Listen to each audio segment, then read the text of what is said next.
नमस्कार सबको। कैसे हैं आप लोग? पढ़ाई लिखाई ठीक ठाक चल रहा है? 2 दिन से क्लास जो दिए तो उसका क्या प्रभाव पड़ा?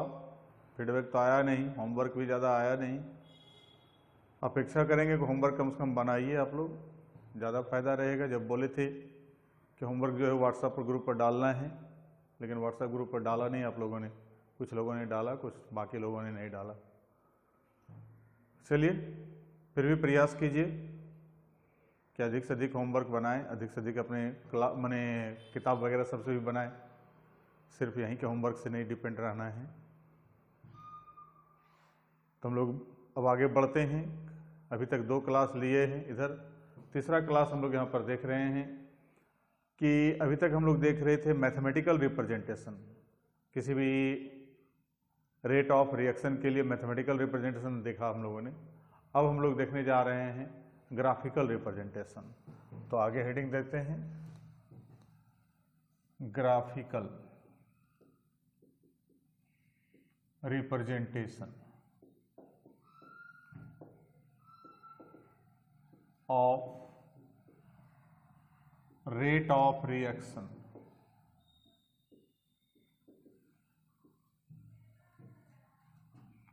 प्रतिक्रिया की दर का ग्राफीय निरूपण।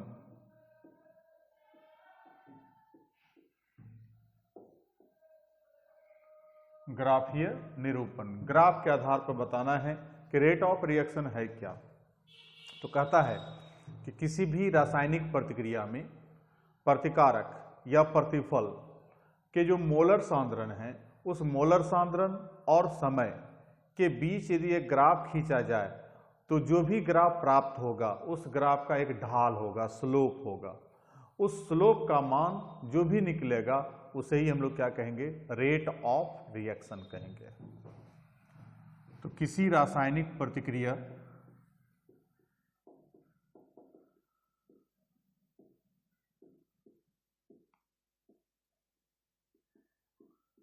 के प्रतिकारक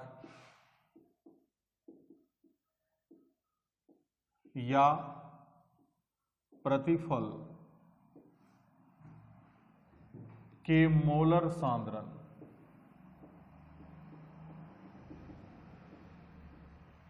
तथा समय के बीच एक आलेख खींचा जाता है तो प्राप्त आलेख, आलेख मतलब ग्राफ, के ढाल या स्लोप को उस प्रतिक्रिया का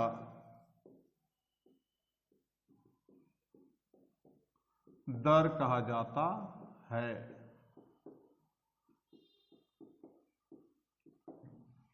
When a graph is plotted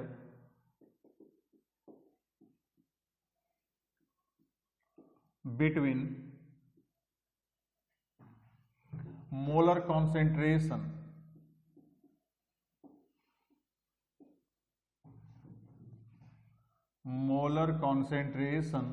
of reactant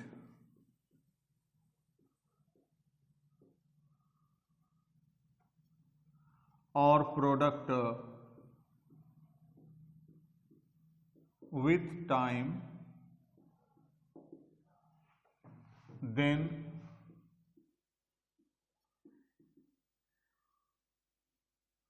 slope of formed graph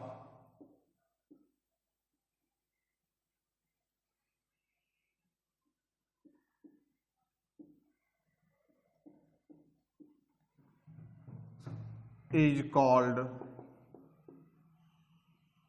rate of reaction। तो जो भी ग्राफ प्राप्त होगा उस ग्राफ का जो स्लोप होगा या ढाल होगा उसे ही हम क्या कहेंगे, रेट ऑफ रिएक्शन कहेंगे।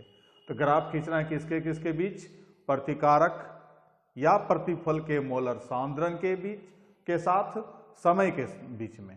मतलब एक तरफ मोलर सांद्रण रखेंगे, एक तरफ समय रखेंगे, दोनों का बीच जो समय के अनुसार से प्रतिकारक का मोलर सांद्रण क्या होता है हम पहले भी चर्चा किए थे कि जैसे जैसे प्रतिकार समय बढ़ता जाता है प्रतिकारक का मोलर सांद्रण क्या होता है, घटता जाता है। जबकि प्रतिफल का मोलर सांद्रण आप लोग को बता दिए थे कि समय जैसे जैसे बढ़ेगा वैसे वैसे प्रतिफल का मोलर सांद्रण क्या होगा, बढ़ता जाएगा।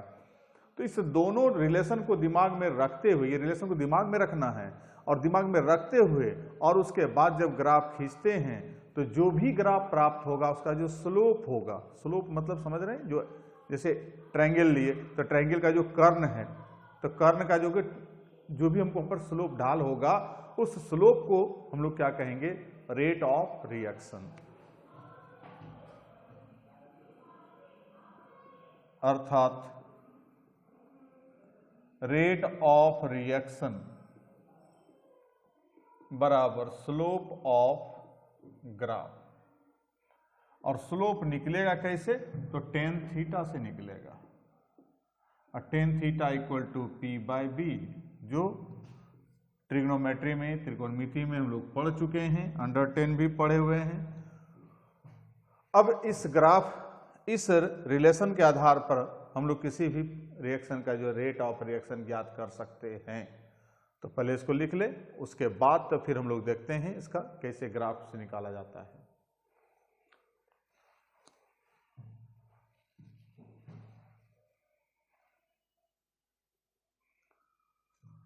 स्क्रीनशॉट आप लोग भी बाहर वाला जो है स्क्रीनशॉट ले लें, आप लोग भी यहाँ पे जल्दी से फटाफट लिख लो।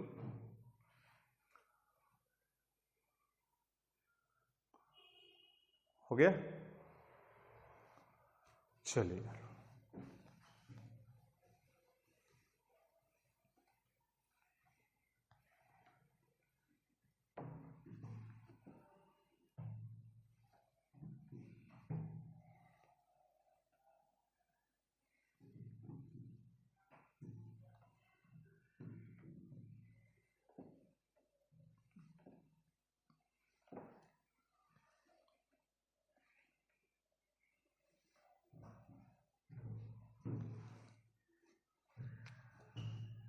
For this reaction,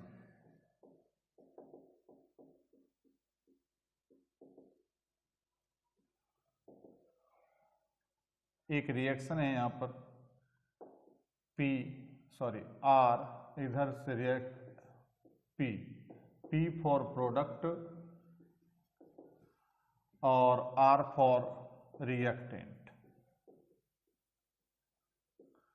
माना कि प्रतिक्रिया का प्रारंभिक समय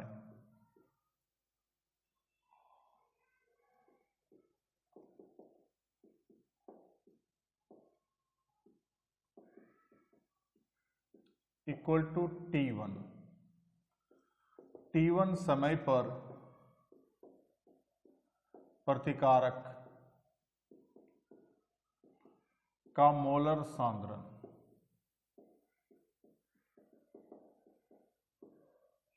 बराबर R1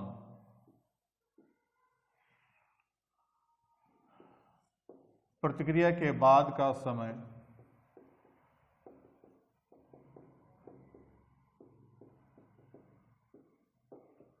इक्वल टू T2 तथा T2 समय पर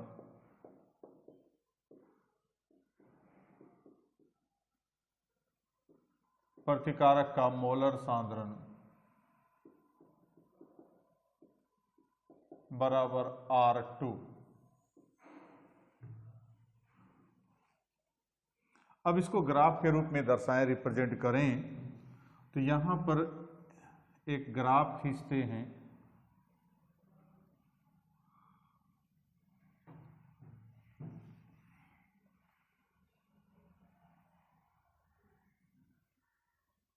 एक तरफ टाइम, एक तरफ मोलर कॉन्सेंट्रेशन,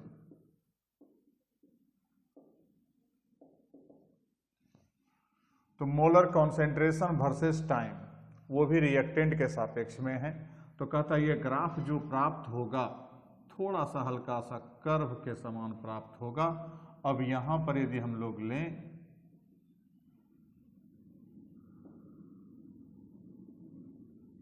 ये है T1 समय और ये है R1 मोलर सांद्रण। अब फिर दूसरा टाइम ले T2,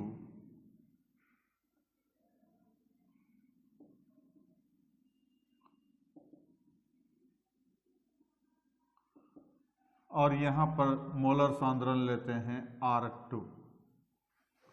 ठीक है, अब ये R2 मोलर सांद्रण है,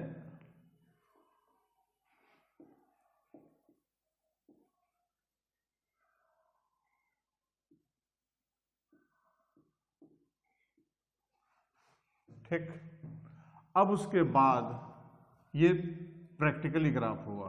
अब थ्योरेटिकली ग्राफ जो होना चाहिए वो स्ट्रेट लाइन होगा।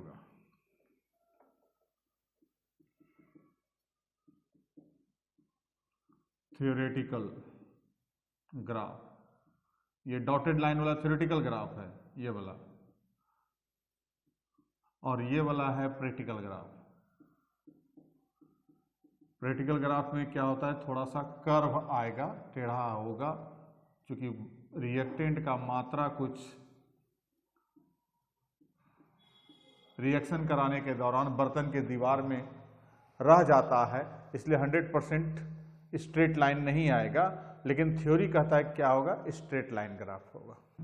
अब यहां पर ये A है, यहां पर B है और यहां पर C है, और ये एंगल क्या है, थीटा है। तो इसलिए रेट ऑफ रिएक्शन, अभी जस्ट जो देखे फॉर्मूला, तो rate of reaction equal to slope of graph, और slope equal to tan theta, और टेन थीटा इक्वल टू था P/B। अब P/B क्या होगा, तो AB बटे BC। ये AB लंब है और ये क्या है, आधार है, तो लंब बटे आधार। अब AB का मान देखें, यहां से यहां तक का मान क्या निकलेगा, तो यहां से पूरा मान R1 है और यहां से यहां तक R2 है, तो इस दोनों के बीच का जो अंतर आएगा R1 माइनस R2 बटे, अब BC का मान देखिए, यहां से यहां तक T2 है और यहां से यहां तक क्या है, T1 है, तो ये T2 है और ये क्या है, T1 है, तो इतना बीच का अंतर क्या आएगा हमको, T2 माइनस T1। अब इसको हम लोग रिप्रेजेंट कर सकते हैं डेल्टा R अब बटे डेल्टा T, लेकिन निगेटिव साइन के साथ, क्योंकि प्रतिकारक के सापेक्ष। तो ये ग्राफ हो गया और ये रेट हो गया, रेट ऑफ रिएक्शन, वही del R by del T। पहले भी हम लोग देख चुके हैं कि del P by del T, del B by del T इस प्रकार से आया हुआ था। तो वही चीज यहाँ पर हमको डेल R बटे डेल T अर्थात डेल्टा R बटे डेल्टा T का मान आया रेट ऑफ रिएक्शन के लिए।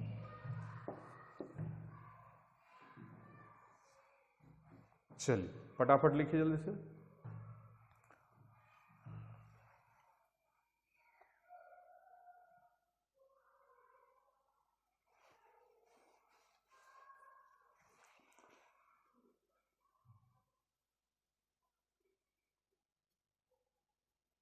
हो गया?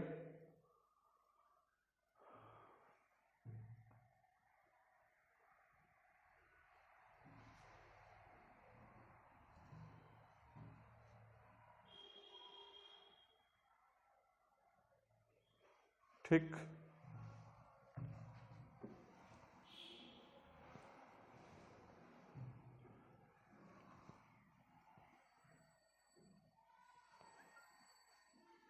अब दोबारा फिर देखते हैं प्रोडक्ट के लिए। ये तो रिएक्टेंट के लिए था।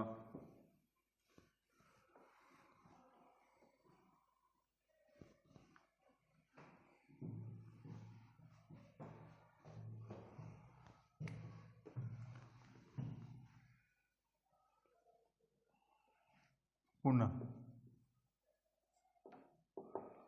माना कि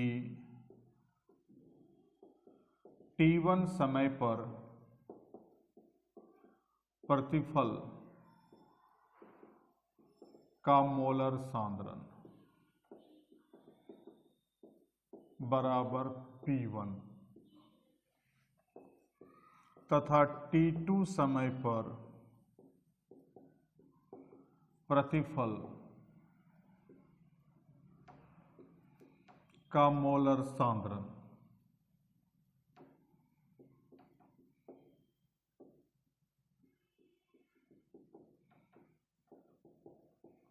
बराबर P2। तो यहां पर ग्राफ खींचें फिर उसी प्रकार से, एक तरफ टाइम, एक तरफ मोलर कॉन्सेंट्रेशन। अब ये जो ग्राफ प्राप्त होगा स्ट्रेट लाइन,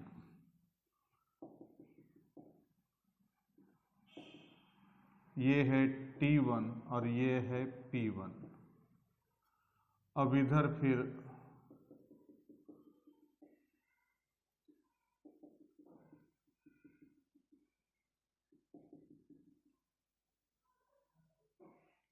ये है P2 और ये है T2।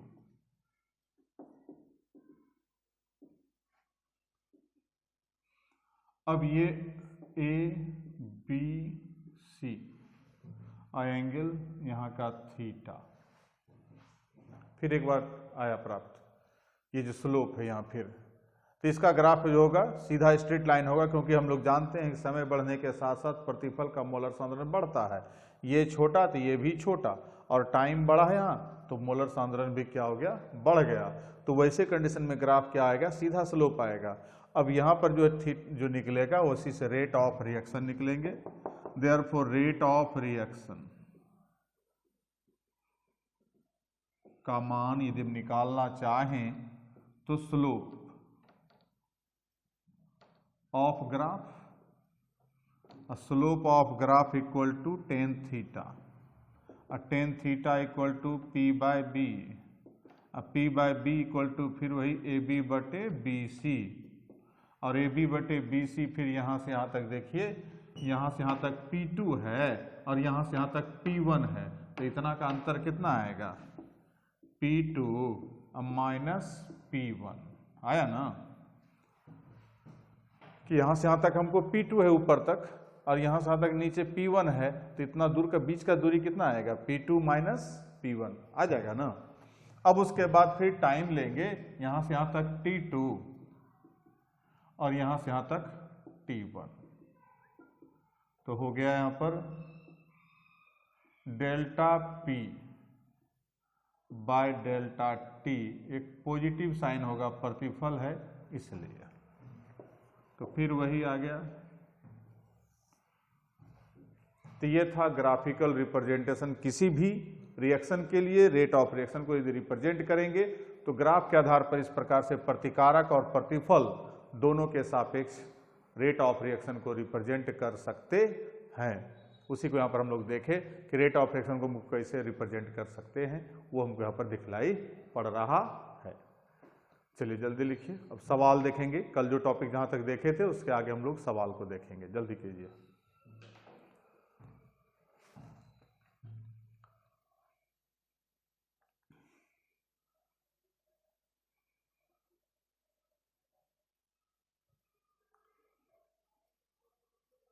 हो गया, चल लिख लिया आप लोग भी हाथ तेज करो।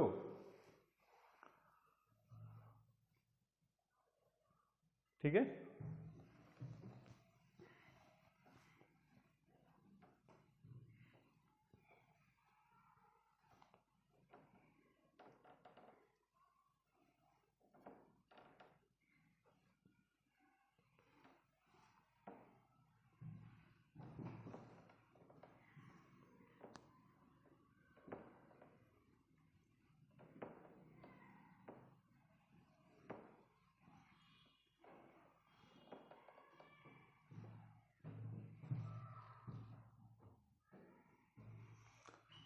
चलिए आइए हम लोग देखते हैं अब न्यूमेरिकल प्रॉब्लम्स।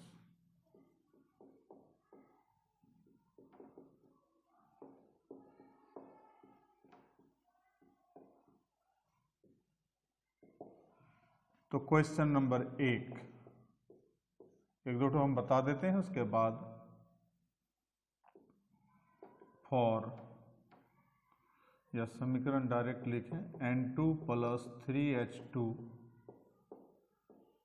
2NH3 के लिए प्रतिक्रिया का दर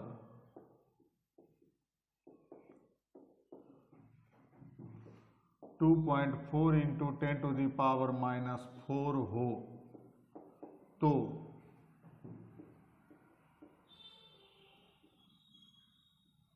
निम्नांकित की गणना करें।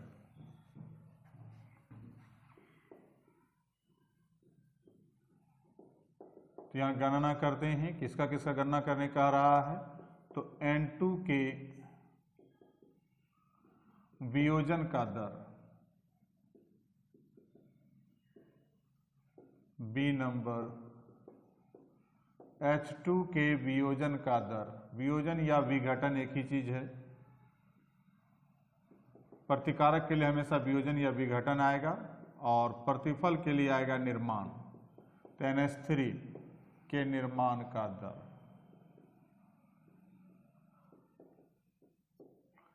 ये सवाल है, ऐसा सवाल आता है, निम्नांकित की गणना करें। ठीक है, तो कहता है यहां पर एक रिएक्शन दिया हुआ है N2 + 3H2 = 2NH3 के लिए प्रतिक्रिया का दर उतना दिया हुआ है, तो निम्नांकित की गणना करें। पहला ज्ञात करना है हमको N2 के वियोजन का दर, दूसरा H2 के वियोजन का दर और तीसरा अमोनिया के निर्माण का दर।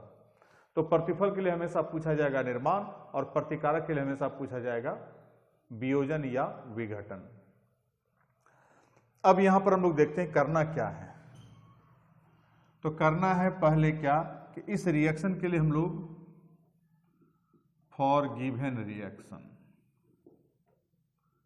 जो रिएक्शन दिया है उसके लिए हम लोग को क्या ज्ञात कर सकते हैं। तो रेट ऑफ रिएक्शन के लिए एक्सप्रेशन तो लिख ही सकते हैं कल के तरह, कल जो होमवर्क दिए बनाने के लिए। तो ये N2 है तो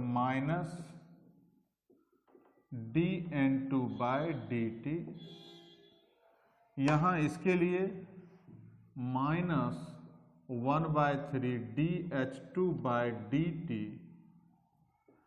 और इसके लिए लिख सकते हैं +1/2dNH3/dt, इतना तो लिख सकते हैं। तो ये हम लोग को जो दिया हुआ रिएक्शन है उसके लिए ये चीज हम लोग लिख सकते हैं। अब सवाल में क्या दिया है, तो गिवन दैट, जो दिया है उसको लेके चलें। तो दिया है प्रतिक्रिया का दर, रेट ऑफ रिएक्शन, तो रेट ऑफ रिएक्शन कितना है बाबू, 2.4 × 10⁻⁴ है ना। समझ में आ रहा है कि रेट ऑफ रिएक्शन यहाँ कितना दिया है, 2.4 × 10⁻⁴, और रेट ऑफ रिएक्शन जाकर के जो हम लोग लिखने के लिए जो व्यंजक हम लोग सीखे हैं वो उस व्यंजक लिख सकते हैं। तो ये दो चीज हमको पहले यहाँ पर लिख देना है। अब हम लोग को चलना है ए नंबर, चूंकि N2 के वियोजन का दर ज्ञात करना है, तो इसको N2 के वियोजन का दर को लिखेंगे -dN2/dt, माइनस खाली प्रतिकारक के लिए, और जो इसका लिखने का तरीका है वही प्रतिक्रिया का दर ही है, लेकिन यहाँ पर क्या हो गया, 1 मोल के लिए लेकर चलते हैं, तो -dN2/dt ज्ञात करना है। अब इसको ज्ञात करना है, ये दिया है, इस दोनों का रिलेशन देखिए यहां पर,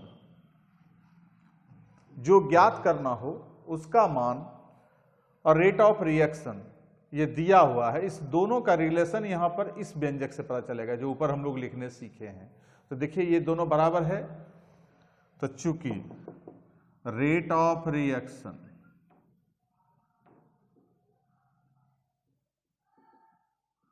equal to minus dN2 by dt, इतना लिख सकते हैं।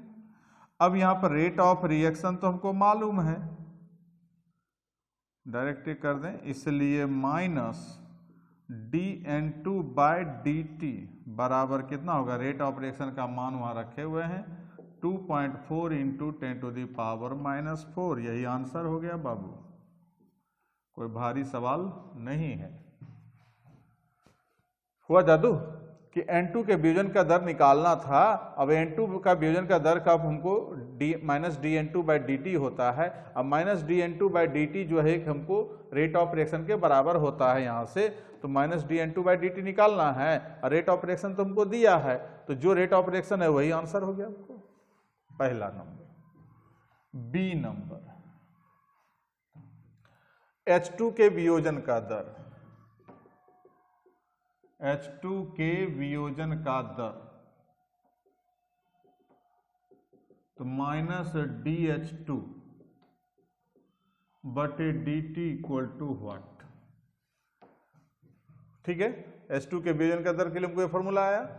अब यहां पर चूंकि अब इसके बीच में क्या रिलेशन है देखिए यहां पर, तो rate of reaction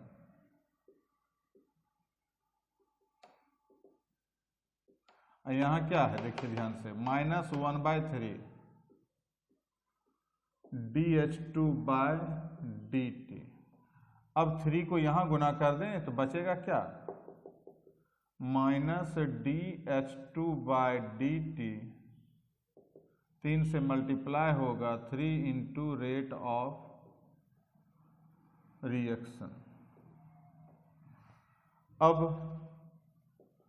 3 into 2.4 into 10⁻⁻⁴, तो 7.2 इंटू 10⁻⁻⁴, ये आंसर हो जाएगा। ठीक है, और तीसरा सी नंबर, तो सी नंबर क्या है, NH3 के निर्माण का दर निकालना है।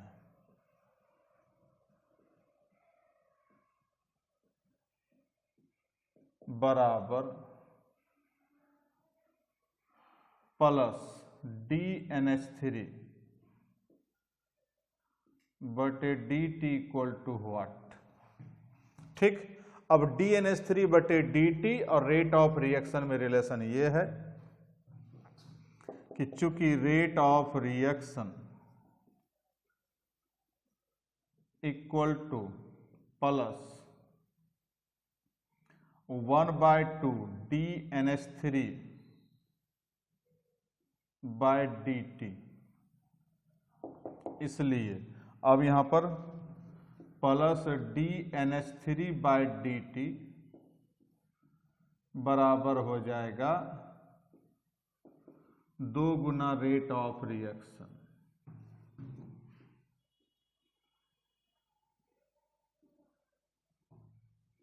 तो 2 गुना 2.4 इंटू 10⁻⁻⁴,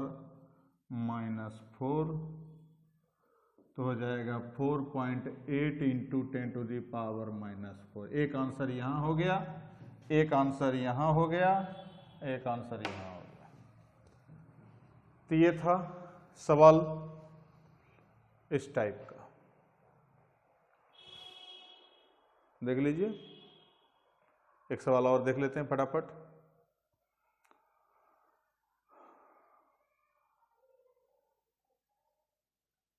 हो गया,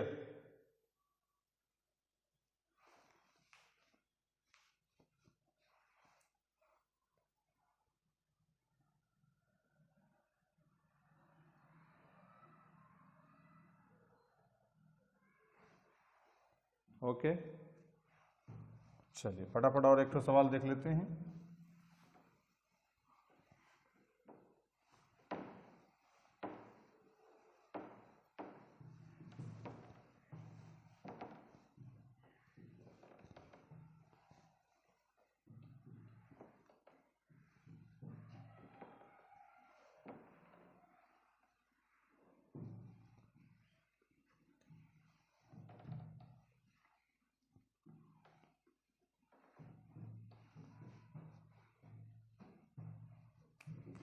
क्वेश्चन नंबर 2,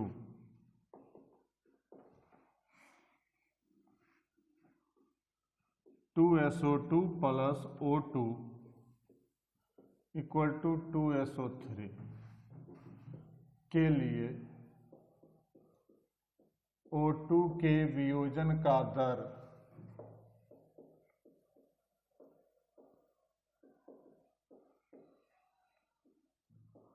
4.8 × 10⁻³ है, तो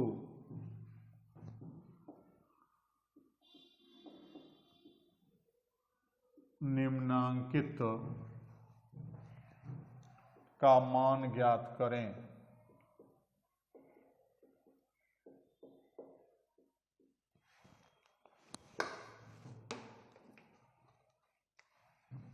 ए नंबर SO2 के वियोजन का दर,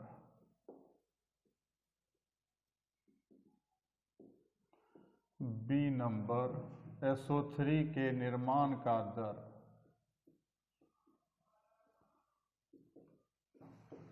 तथा सी नंबर प्रतिक्रिया का दर ज्ञात करना है। ओके, अब आंसर देखते हैं हम लोग। इस प्रतिक्रिया के लिए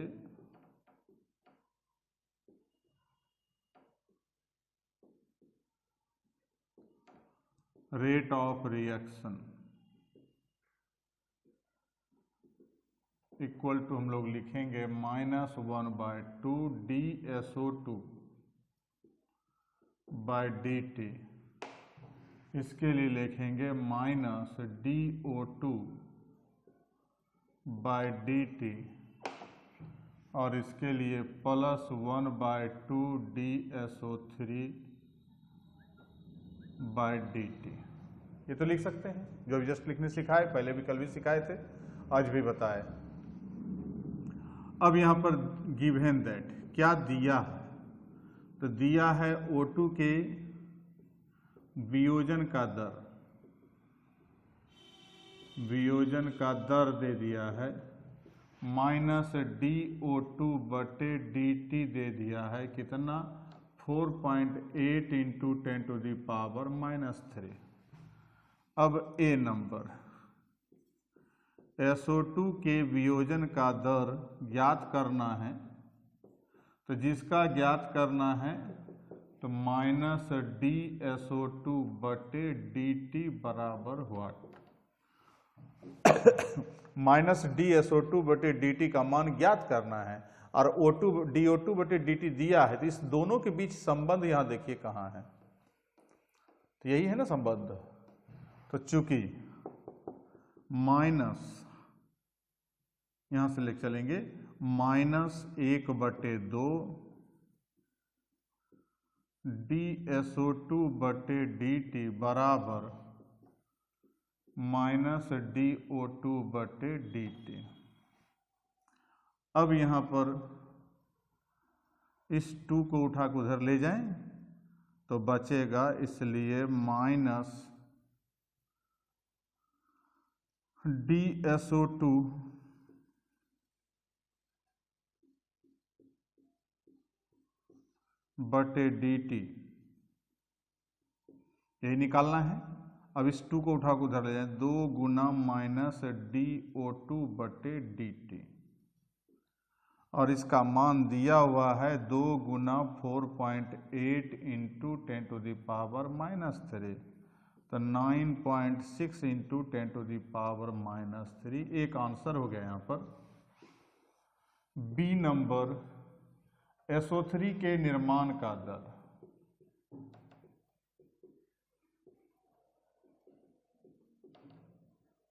बराबर प्लस DSO3/dt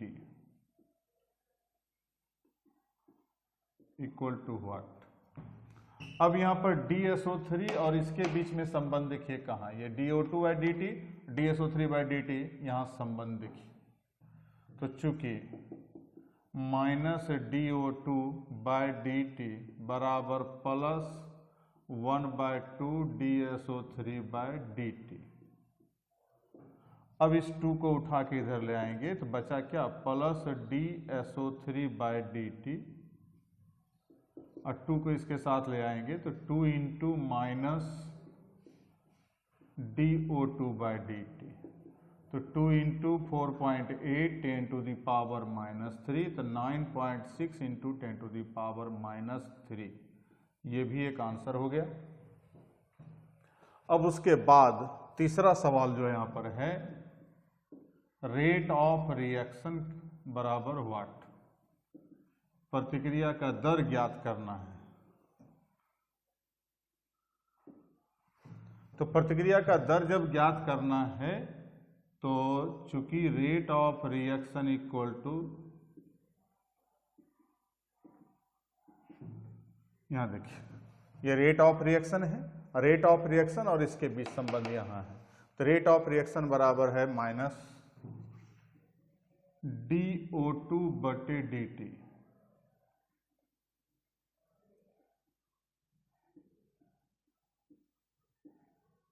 अर्थात उतना ही रह जाएगा 4.8 इंटू 10⁻³ एक आंसर ये हो गया। तो इस प्रकार से हम लोग तीनों चीज का मान ज्ञात कर लिए। फिर से एक बार देख लें, जो दिया है वो यहां रखेंगे, ये व्यंजक अपने से लिख लेंगे, उसका जो ज्ञात करना है इसके और दिया हुआ दोनों के बीच में संबंध देखेंगे इस व्यंजक में, उसको यहाँ पर दोनों को ले आए, लाने के बाद अपने आप हल करने के निकल गया। फिर उसी प्रकार से SO3 का मान निर्माण का दर निकालना है तो उसका व्यंजक और इसके बीच में क्या संबंध है, तो यहाँ संबंध है, उसको उठा के यहाँ लाए। अब रेट ऑफ रिएक्शन यहाँ है और DO2/dt यहाँ दिया हुआ है, ये ज्ञात करना है तो यहाँ ले आए, उससे यह मालूम हो गया। तो इस ढंग से जो भी और सवाल मिलता है तो उसको बनाने का प्रयास करेंगे। जो भी बुक आपके पास अवेलेबल है उस बुक में से जाकर के बनाइएगा, बाकी जो नहीं बनेगा उसको फिर पूछेंगे, या हो सकता है अगले क्लास में 1-2 सवाल और बता दें और उसके बाद तब फिर हम लोग आगे बढ़ेंगे। तब तक के लिए धन्यवाद, फिर मिलते हैं अगले क्लास में।